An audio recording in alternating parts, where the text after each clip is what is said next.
किसी की निंदा से घबराकर अपने लक्ष्य को नहीं छोड़ें, क्योंकि अक्सर लक्ष्य मिलते ही निंदा करने वालों की राय बदल जाती है। नई सदी का 10वां साल था 2010। एक उत्साहित करने वाला साल था, क्योंकि 19वें कॉमनवेल्थ गेम्स भारत में हो रहे थे। लेकिन सारा उत्साह भ्रष्टाचार की कब्र में काफूर हो गया। हालांकि भारत ने मेडल खूब जीते। वैसे इस साल मुंबई के उन घावों पर मरहम लगाने की शुरुआत भी हुई थी जो 26/11 को हमें मिले थे। फैसला तो अयोध्या पर भी आया था, लेकिन इस बीच भारत की राजनीति की लीक हुई बातों ने बड़ा बवंडर मचाया था। नमस्कार, आजादी के अमृत महोत्सव पर इनसाइडर लाइव की स्पेशल सीरीज 75 साल की 75 कहानियां देख रहे हैं आप, और मैं हूं आपके साथ कोमल। आज कहानी साल 2010 की। अगर हम साल 2010 पर नजर डालें तो राष्ट्रमंडल खेल, कसाब पर फैसला, अमेरिकी राष्ट्रपति बराक ओबामा की भारत यात्रा और अयोध्या पर आया कोर्ट का फैसला प्रमुख रही। राजधानी दिल्ली में 3 से 14 अक्टूबर के बीच हुए 19वें राष्ट्रमंडल खेल कई मायनों में भारत के लिए ऐतिहासिक भी रहे और कई मायनों में भूलने वाला भी साबित हुआ। इन खेलों में भ्रष्टाचार सबसे बड़ा मुद्दा बनकर उभरा। आयोजन समिति के अध्यक्ष सुरेश कलमाड़ी और उनके सहयोगियों पर आयोजन में घोटाले के आरोप लगे। हालांकि विवाद से दूर भारतीय एथलीटों ने राष्ट्रमंडल खेलों में अच्छा प्रदर्शन करते हुए 38 स्वर्ण पदक जीत लिए। लेकिन भ्रष्टाचार की छाया खेल पर छाई रही। गड़बड़ियों के बीच कई खिलाड़ियों ने भारत आने से इनकार कर दिया था। लेकिन इन दिक्कतों के बावजूद भारत ने एक शानदार आयोजन कर ये साबित कर दिया कि भारत ऐसी बड़ी प्रतियोगिताओं का कामयाबी से आयोजन कर सकता है। दूसरी ओर पूरी दुनिया की राजनीति विकीलीक्स के खुलासों पर हैरान थी। विकीलीक्स के खुलासे ने दुनिया के सबसे ताकतवर मुल्क अमेरिका की पोल पट्टी खोलकर रख दी थी। विकीलीक्स पर अमेरिका के गोपनीय राजनयिक दस्तावेजों के खुलासे ने दुनिया को लेकर अमेरिकी सोच को सबके सामने ला दिया। 2.5 लाख से ज्यादा गोपनीय दस्तावेजों को उजागर करने वाली वेबसाइट विकीलीक्स ने भारत में मौजूद अमेरिकी दूतावास से ही करीब 3,500 केबल भेजे गए। इनमें से सामने आए कुछ दस्तावेज कांग्रेस पार्टी, राहुल गांधी और सोनिया गांधी के लिए खासे मुश्किल साबित हुए।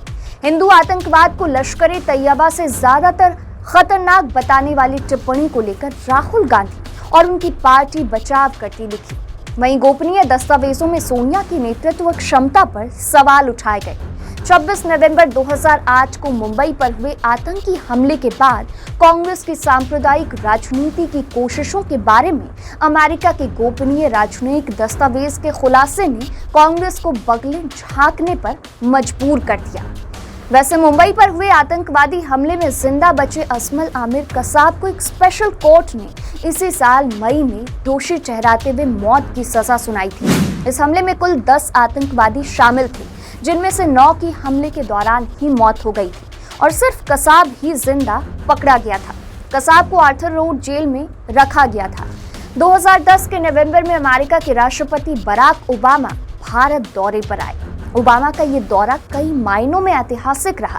हालांकि मंदी से जूझते देश की अर्थव्यवस्था को मजबूती देने और अपने हथियारों और परमाणु सामग्री के लिए बाजार की तलाश में आए ओबामा ने भारत को दुनिया की एक ताकत बताते हुए संयुक्त राष्ट्र सुरक्षा परिषद में भारत को स्थायी सदस्य बनाए जाने की वकालत की। संसद में केंद्रीय हॉल में सांसदों को संबोधित करते हुए पाकिस्तान से 26/11 के दोषियों पर कार्रवाई करने के लिए कहा और आतंकवादी गतिविधियों में कमी लाने की बात कही। अपने 3 दिनों की यात्रा के दौरान ओबामा मुंबई भी गए, जहां उन्होंने 26/11 के शहीदों को श्रद्धांजलि दी। ओबामा ने अमेरिकी लोगों के लिए करीब 50,000 नौकरियों का इंतजाम भी इस दौरे पर किया।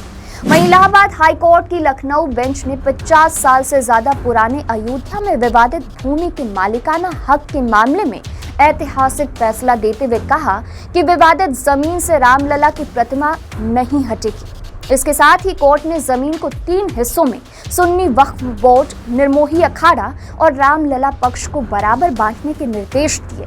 इलाहाबाद हाईकोर्ट की लखनऊ बेंच के justice DV Sharma, justice SU Khan और जस्टिस सुधीर अग्रवाल की बेंच ने बहुमत से दिए गए फैसले में एक हिस्सा जहां रामलला की प्रतिमा विराजमान है, हिंदुओं को मंदिर के लिए, दूसरा हिस्सा जहां सीता रसोई और राम चबूतरा है, निर्मोही अखाड़ा को और तीसरा हिस्सा सुन्नी वक्फ बोर्ड को देने का फैसला सुनाया। 30 सितंबर को आए इस फैसले के 3 महीने तक किसी भी तरह के कब्जे या निर्माण कार्य पर रोक लगी है। इस मामले से संबंधित ज्यादातर पक्षों को फैसला मंजूर नहीं। ऐसे में कई पक्ष इलाहाबाद हाईकोर्ट के फैसले को चुनौती देने की रणनीति बना रहे हैं। अब आगे की कहानी अगले एपिसोड में बताऊंगी। देखते रहिए इनसाइडर लाइव। नमस्कार।